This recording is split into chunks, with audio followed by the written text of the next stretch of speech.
दिनै गहपुर सनितपुर आरो बिसनाथनि 500निबो गोबां मुंख्लंफोरनि मेगनाव खुसिनि मोदै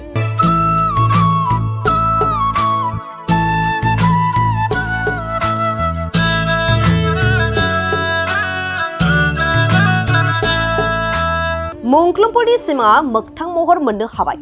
बिखाफोर दाननानै सोरजिदों सुबुंधोन थोजासे नङाब्लाबो हानायमानिखौ जों BSC आरो BTC मोन्नैबो गोरोबथायाव गहपुर सनितपुर आरो बिसनाथ जिल्लाया सोसनजायैयाव गहपुर हालामनि दुखु दंमोन। बावलांजोब्बाय नामा नोंसोर दिनै गहपुर लखिमपुर दैयां रेंमा बिसमुरि अरननि मोदै दिनै BTR गोजोन गोरोबथानि मोनसे गिदिर जाफुंसारनाय। BSC आरो BTC मोन्नैबो गोरोबथायाव गहपुर सनितपुर आरो बिसनाथ जिल्लाया सोसनजायैया दिनै BTR गोजोन गोरोबथा रंजाखांहोदों सानजा फारसे रायजो जानाय बर' फिसाफोरखौ। फुयै हालेवै थांनानै थायो जों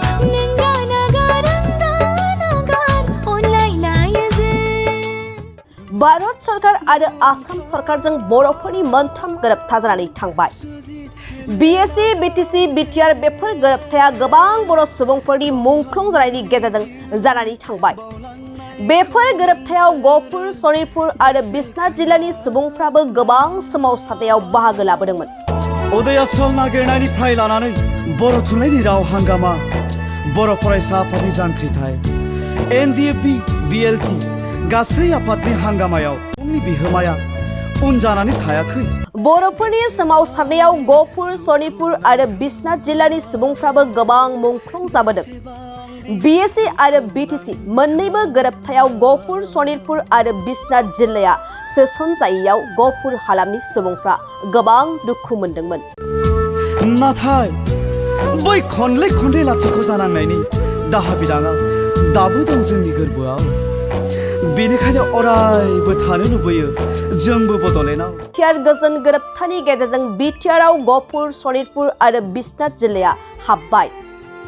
BTRआव गहपुर सनितपुर आरो बिसनाथ जिल्लाया गहपुर हालामनि सुबुंफ्रा गोबां गोजोननाय मोनदों होननानै प्रमद बर' बिथांखौ साबायखर बावहरदों। बे समाव गहपुर हालामनि रायजो राजाफ्रा गहपुर सनितपुर आरो बिसनाथ जिल्लाया दानि BTR गोजोन गोरोबथायाव हाबनायखौ लानानै मा बुंखो नोंथांमोना खोनासंदो। बर' हारिमु आफाद बिसनाथ डिस्ट्रिक्ट जिल्लानि जानानै BTR दे जोंनि गहपुरसिम हाबबाय आरो सिमलुगुरियाव बारायबावगोन।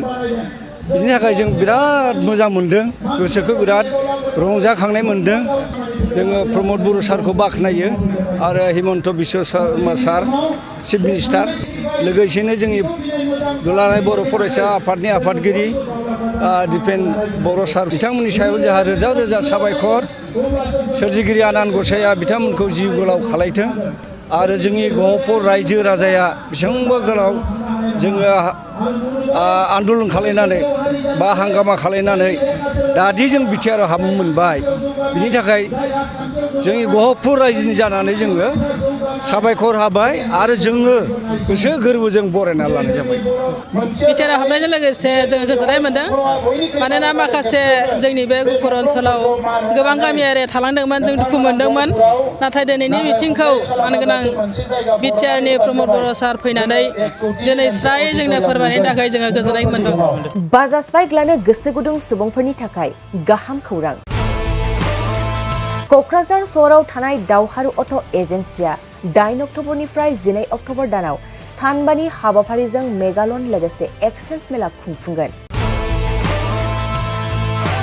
बायगिरि बिथांमोना एसेल' बिबांनि रां होग्रोनानै गाव गावनि लुबैनाय बाइकखौ बायनो हागोन। क'क्राझार सहरनि बड'लेण्ड गेस्ट हाउस साखाथियाव खुंफुंजानाय मेगालन काम एक्सचेन्ज मेलायाव फैनानै नोंथांनि लुबैनाय बाजाजनि बाइकखौ लांफैनो हागोन। दावहारु अट' एजेन्सिया बायगिरि बिथांमोननो RC इन्सुरेन्स लाफानानै 7,999 रां बेसेनावनो लवेस्ट डाउन पेमेन्ट होनानै बाइक लानो हागोन आरो 1,000 रां होग्रोनानै गोसोबादि बाइकखौ आवग्रिना दोननो हागोन। क'क्राझार सहरनि दावहारु अट' एजेन्सिजों लोगोसे कारिगाव फेस्टिव आउटलेट आरो दतमा फेस्टिव आउटलेट आरो बडगाव फेस्टिव ब्रान्च श'रुमावबो खुंफुंजानाय मेगालनकाम एक्सचेन्ज मेलायाव फैनानै नोंथांनि लुबैनाय बाजाजनि बाइकखौ लांफैनो हागोन। बाजाजनि बाइक सालायनो मोजां मोनग्रा रायजो राजाफोरनो क'क्राझारनि दावहारु अट' एजेन्सि श'रुमा लोगोसे मोजां अफारफोरबो लाबोदों। 5 लिटार पेट्रल फ्री, गंनै हेलमेट फ्री, बाइक बायगिरिफोरनो फ्री एसवेर गिफ्ट हरनाय जागोन आरो मेगालनकाम एक्सचेन्ज मेलायाव बाइक बायगिरिफोरनो 1 बोसोरनि थाखाय 12 खेब फ्री वाशिं होनाय जागोन। आबुङै मिथिबावनो थाखाय 6000399187 8822 018193 जानबुं नाम्बाराव खौरां लाहरनो हागोन।